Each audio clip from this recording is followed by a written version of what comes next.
This looks like someone went online and tried to build the most expensive team they could without thinking about anything else, not thinking about the fit, not thinking about the league, just simply being like, I've got unlimited money.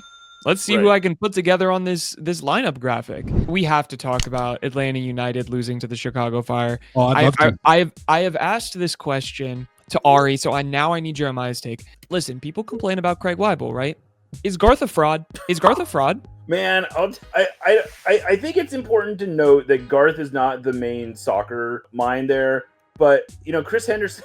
I guess is Chris Henderson a fraud? Yeah, but no, I do think there is an element. I'll say this, and I do think very highly of Garth, but I will say that there is an element of sometimes you can be over-resourced, and I think that sometimes when you have the kind of resources that they have, you can get a little loose in the way that you start making decisions and you start spending money sort of because you can and not because you should. And I do think that he's maybe caught in a situation like that where he got a little caught up in the idea of signing the kind of player that would be playing in the Premier League or signing a Euro, like when he signed the Polish midfielder, he made such a big deal about here's a guy who's starting for the Polish national team.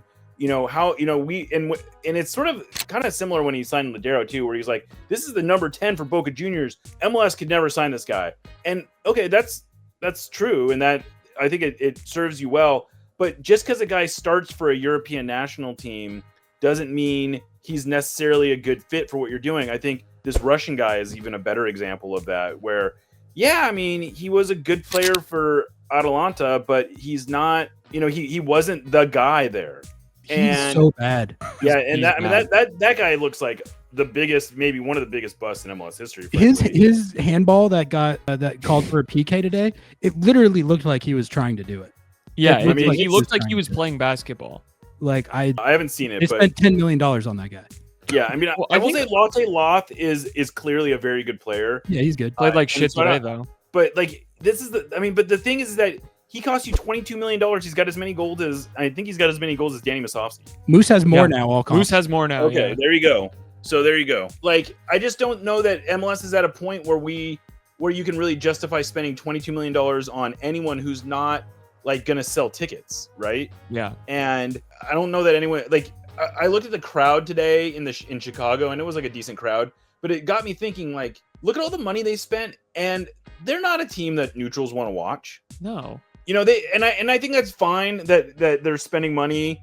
Like, I don't think you should just spend money because it's going to get neutrals to watch or anything, but I do think it speaks to. I just think he got loose with the checkbook a little bit. I think he got wrapped up in sort of talking about buying $50 million worth of players and not being as worried about does it really make sense to spend $10 million on a 31-year-old Miguel Almiron? Like, I'm sorry, that doesn't make sense. I thought it was a great move, but I was wrong. I think it looked great. I think everyone thought it was a great move because it just made so much sense. But like, just pull a step back. Here's a 31-year-old player who is $10 million. That's a lot of money for a $10 million player. For a 31-year-old player. Who, like it was a great story, but I do think it's like maybe indicative of a decision-making process that became a little too enamored with like, we can do it, but without thinking, should we do it? I think that's all like the best explanation that for like what's happening with them that I've heard. Ari said it best. He said that this looks like a team. This looks like someone went online and tried to build the most expensive team they could without thinking about anything else, not thinking about the fit, not thinking about the league, just simply being like, I've got unlimited money. Let's see who I can put together on this lineup graphic. And then we'll throw them all out there and it'll be awesome because we exactly. On the US national team fans have this saying, like Badges FC, where it's like you sort of put together this team that just because it's like you can say like, look at the badges of all the clubs that our players play for, right? Mm-hmm. And without really thinking, you can't be talking about USMNT fans because that is literally every USMNT fan. No, well, I'm not saying that I'm saying that that's the criticism of these fans, right? I see. Okay, yeah. And I think that this, like, Atlanta is kind of the same way. I think Austin is a little bit the same way too, where they got so enamored with being able to say like, we spent this much money on this guy who was in this league and not so much looking at like, well, did we need that player? Yeah. Like they don't have Atlanta doesn't have a central playmaker, and they've spent $10 million on 3 different places. Yeah, I mean that's what I was saying too. Like on the last podcast when we were talking about it, it's when in MLS specifically too, when you're at such a salary capped league, it works to your advantage to have to moneyball in a certain way, right? And like make it a priority to play younger players or like find deals to bring people up through your academy or through your second team. And it's like you look at Atlanta.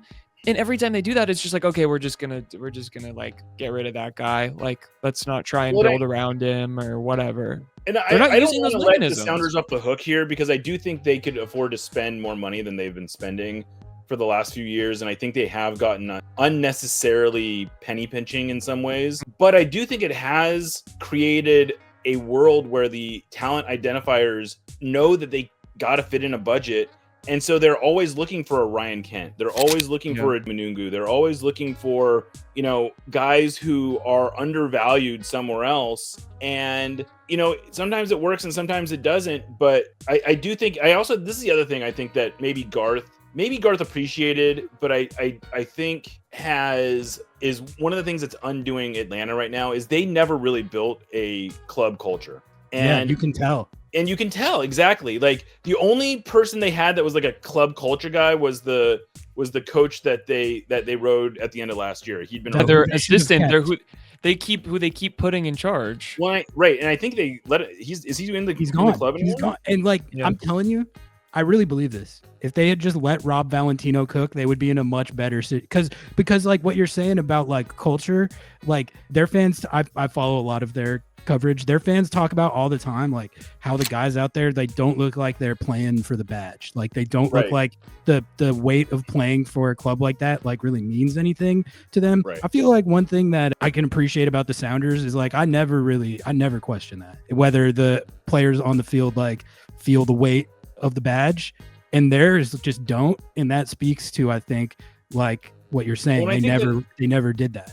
And I think that is one of the things that everyone that comes to the Sounders talks about, how there's this expectation that you're going to contend every year. And there is sort of a weight to the badge, and there is this culture of success, and they can look around and maybe everything isn't perfect, and maybe they can see corners getting cut some places. And, I do think that there are some real issues in the back office in terms of the way that the business is being run and all these kind of things.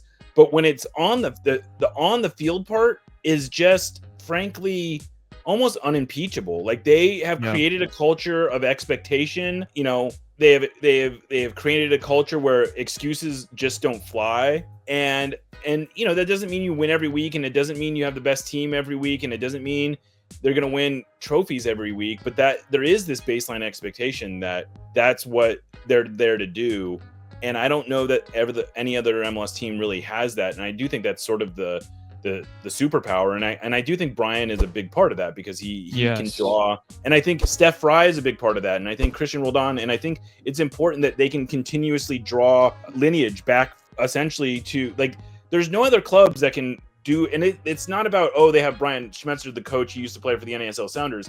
It's that they can draw a continuous line of succession from Brian Schmetzer, from frankly Alan Hudson, from the earliest days. They can draw this direct line of succession of this coach, this player turned into this, and there's just this constant involvement. You look at all the people that are involved in this team that have been around for a long time, and I just think that's one of those things it's hard to overstate, and it doesn't mean you're going to be the best, but I do think it sets a really high floor. No, I agree. I think we talk about all the time too. Like if I worry a little bit, like when Brian leaves, I know that I shouldn't. Looking back, like you would have worried that Siggy would have left, right? Like for the success that they had, and and Brian coming in. But I truly, to that line of this is what we are, this is who we are. Brian Schmetzer is the Seattle Sounders. Like Brian Schmetzer, there is not a single person on the earth that cares more and knows more and is more about the Sounders than him. And it's just like, if you don't have that, if you don't have any sort of like feeling or like if everyone's just like, yeah, we're just slamming a bunch of money down and fuck it, we're living in Atlanta. I don't know. Well, because like, and again, not to put too much of a hat on this thing, sure, but I think a good example of this is, you look at the way the Timbers are run, and they talk about their history all the time. They talk about being able to draw a line, and they talk about it like they have no real sense of, there is no Brian Schmetzer, there is no Christian role. I mean, Diego Chara is kind of that way, but you cannot, like, he's not the DNA of the team in the same way that, like, it's just not the same. Like they don't have anyone that really goes back to the USL days. They don't have anyone that goes back to they have almost no one involved in the team has anything to do with the NASL era. I mean, I don't think most people want to be involved with that team in any sort of managerial capacity, considering. Yeah. But yeah, no, I agree. It is unique, and like it's something that money doesn't buy you. And I mean, it's not to discount like exactly what you're saying. Like the Sounders should be spending more money. And honestly, like if you look at the business that they're doing, it's back foot business. But like there is something to be said. If you're looking at purely the club and the culture and all of that, there's not really another club in the league that has anything like this. No.